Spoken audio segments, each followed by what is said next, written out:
भारत माता के जय, भारत माता के जय, भारत माता के जय। डीएफसी हा वेस्टर्न कॉरिडॉरचं काम हे या इथे गेल्या अनेक काळापासून या इथे चालू आहे। ह्या वेस्टर्न कॉरिडॉरच्यामुळे जो रेल्वेची माल वाहतूक आहे ती अतिशय वेगाने होऊ शकेल। पूर्वीच्या काळामध्ये ती जी पॅसेंजर आणि माल वाहतूक हे एकाच मार्गावरून व्हायची आणि त्या इथे नाईलाजाने मग माल वाहतुकीला दुसरा प्राधान्य दिलं जायचं आणि त्याच्यामुळे उशीर होणं आणि त्याचबरोबर याचा प्रत्यक्ष परिणाम हा महागाईवरती सुद्धा व्हायचा। कारण आपल्या भारतामध्ये 16% एवढा खर्च हा त्या एखाद्या सामानाच्या लॉजिस्टिकवरती खर्च होतो आणि तोच आपण अमेरिका आणि चायनामध्ये बघतो तो 6% आणि 9% एवढा असतो। तर ह्या डीएफसीच्यामुळे पहिलं तर एक मोठ्या प्रमाणामध्ये या इथे माल वाहतूक ही वेगाने होईल आणि त्याच्यामुळे मोठ्या प्रमाणामध्ये स्वस्तही येईल आणि हे अत्यंत असं म्हणूनच महत्त्वाकांक्षी असा प्रोजेक्ट हा पनवेल उरणमध्ये हा गेल्या 4 वर्षापासून चालू आहे आणि तो आता पूर्णत्वाला लवकरच तो येत आहे। अंदाजे पुढच्या वर्षभरामध्ये सुद्धा हे काम हे पूर्ण होणं हे अपेक्षित आहे।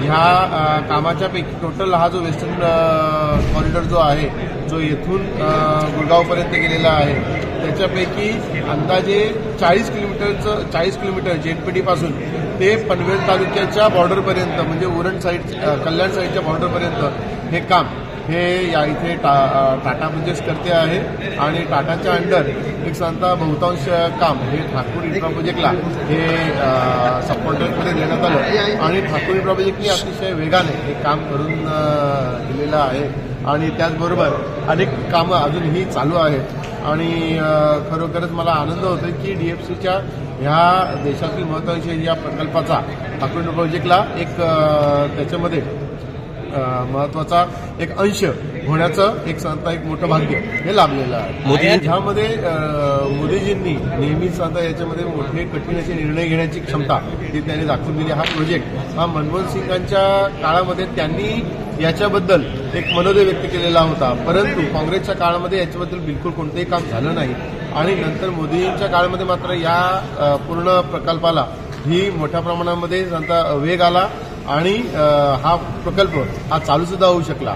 ईस्टर्न कॉरिडॉर आहे हा तर सांगता मोठ्या प्रमाणात पूर्ण झालेला आहे, वेस्टर्न सुद्धा आता इथं पूर्ण होतो आहे। याच्याच बरोबर एअरपोर्टचा प्रोजेक्ट बघतो आहोत। एअरपोर्ट हा सुद्धा अगदी 2004 पासून होणार म्हणून गोष्टी होत्या, परंतु कोणत्या प्रकारचं महत्वाचं चांगल्या प्रकारे काम हे होताना दिसत नव्हतं। मोदीजींनी मात्र या इथे मोठ्या प्रमाणामध्ये याच्यात वेग घेतला। याच्याच बरोबरीने मग विरार अलिबाग कॉरिडॉर असेल आणि त्याचबरोबर जेएनपीटीचं या इथे विस्तारीकरण असेल, असे मोठे मोठे प्रोजेक्ट ज्याचा प्रत्यक्ष परिणाम हा पनवेल तालुका आणि उरण तालुक्यावरती होऊन या इथे मोठ्या प्रमाणामध्ये रोजगार निर्मिती उद्योगधंदा निर्मिती होतो आहे। स्थानिक माणूस हा या इथे स्वतःच्या पायावरती उभा राहताना आणि या इथे इतरांच्या सोबत खांद्याला खांदा लावून काम करताना सुद्धा दिसून येतो आहे। ही सर्व कमाल ही मोदीजींनी जी दृष्टी दाखवली त्याचाच आहे। नुकताच आपण पाहता आहोत की गेल्या 10 वर्षामध्ये जीडीपीमध्ये 108% वाढ झालेली आहे। म्हणजे हे एक काळ असा होता की भारताची अधोगती होत होती, काँग्रेसच्या काळामध्ये पूर्णपणे अधोगती होत होती आणि तेच सांगता मोदींच्या काळामध्ये मोठ्या प्रमाणात प्रगती होताना दिसते आहे।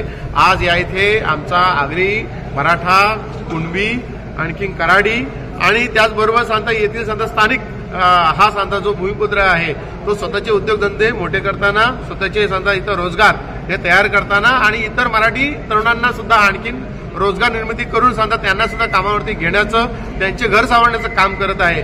हे सर्व जर शक्य झालेलं असेल तर मोदींच्यामुळे आणि म्हणूनच मला मोदींचा शिपाई होण्याचा मला एक सार्थ असा अभिमान आहे। देशाचे निर्यातदार हे इथे जेएनपीटीमध्ये येत आहेत आणि त्यामुळे एसईझेड सारख्या प्रकल्प हे असेंब्ली लाईन म्हणून ओळखले जातात। म्हणजे याची मोठ्या प्रमाणामध्ये याची ह्या सामानांची निर्मिती ही महाराष्ट्राच्या विविध कानाकोपऱ्यामध्ये होणार आणि इथे जेएनपीटीमध्ये येणार. त्याच्यामुळे एक सर्वार्थाने महाराष्ट्राच्या पूर्णच अर्थव्यवस्थेला याचा एक मोठ्या प्रमाणामध्ये फायदा होणार आहे आणि त्यामुळे हे सर्व प्रकल्प हे मोठ्या प्रमाणात पनवेल आणि उरणमध्ये केंद्रीभूत झाल्यामुळे याचा मोठ्या प्रमाणामध्ये फायदा हा पनवेल आणि उरणमधील ह्या सर्व नागरिकांना सुद्धा होणार आहे आणि त्याचा फायदा हा येथील एक जीवनमान सुधारण्यामध्ये होणार आहे. त्याचं नक्कीच खरोखरच सांगता श्रेय हे मोदीजींना जातं असंच मला वाटतं.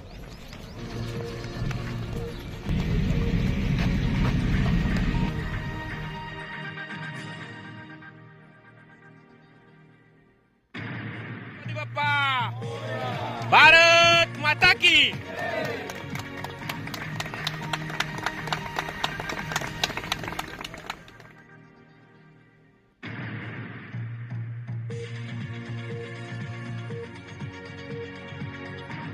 जो हमारा जो प्रोजेक्ट है स्पेशली वेतरना से लेकर जेएनपीटी करीब 102 किलोमीटर का डबल लाइन सेक्शन का प्रोजेक्ट है और ये जो काम जो अंजाम दे रहा है टाटा प्रोजेक्ट लिमिटेड हमारे एजेंसी है जो कि जिनके द्वारा और उनके बहुत सारे वेंडर्स हैं जिनके द्वारा ये काम करा जा रहा है.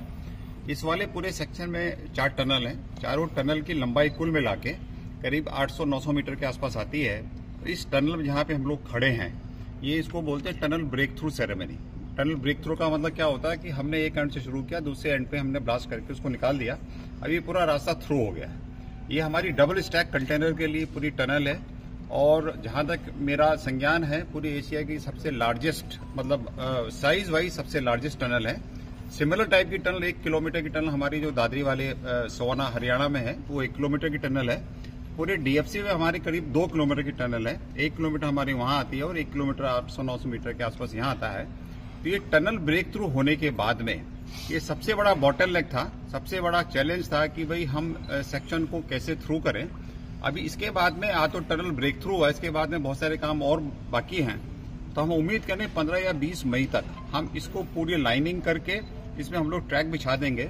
और एक जो है जो हम लोगों ने टारगेट रखा है कि वेतरना से जेएनपीटी बॉम्बे का 102 किलोमीटर का जो सेक्शन हम दिसंबर 25 में कमीशन कर रहे हैं उसका ये सबसे चैलेंजिंग पार्ट था जो कि आज हमने जो है इसको टनल ब्रेक थ्रू करके उसको हम आगे बढ़ाया है. यहाँ पे जो पूरा 102 किलोमीटर का सेक्शन है इसमें काफी चैलेंजेस थे. लैंड एक्विजिशन के चैलेंजेस थे, स्क्वाटर के चैलेंजेस थे, एनक्रोचमेंट के चैलेंजेस थे.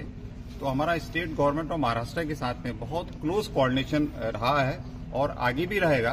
तो स्टेट गवर्नमेंट की तरफ से हम लोग को पूरे डीएफसी को पूरे हमारे कॉन्ट्रैक्टर्स को पूरा भरपूर सहयोग मिला है और तभी आप देख रहे हैं कि पूरे सेक्टर में हर जगह कहीं ना कुछ काम चल रहा है. कहीं टनल का काम चल रहा है, कहीं ब्रिज का काम चल रहा है, कहीं ट्रैक लिंकिंग काम चल रहा है. तो मैं तो ये स्टेट गवर्नमेंट का बहुत बहुत धन्यवाद देना चाहूंगा कि उन्होंने हम लोग को डीएफसी जो कि एक नेशनल प्रोजेक्ट है, भारतवर्ष का प्रोजेक्ट है, ये किसी एक स्टेट का प्रोजेक्ट नहीं है क्योंकि ये बहुत सारे स्टेट से निकल के गुजरता है और उससे हमारी नेशनल लॉजिस्टिक्स की जो कॉस्ट है वो कम आने का इसमें उम्मीद है.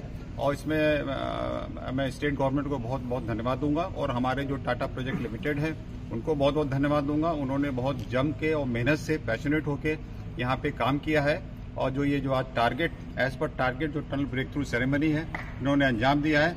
इसके लिए मैं टाटा प्रोजेक्ट का बहुत बहुत धन्यवाद देता हूँ. उसके साथ में हमारे एम्प्लॉयर हैं, हमारे चीफ इंजीनियर ऑफिस हैं, हमारे कंसल्टेंट्स हैं, जितने भी इस प्रोजेक्ट से जुड़े हुए आदमी हैं, जितने भी स्टाफ हैं, मैं सभी का बहुत बहुत धन्यवाद देता हूँ कि ये टीम वर्क के थ्रू ही हमारा ये काम संपन्न हुआ है और आज एक बहुत बड़ा डीएफसी के लिए बहुत बड़ा दिन है.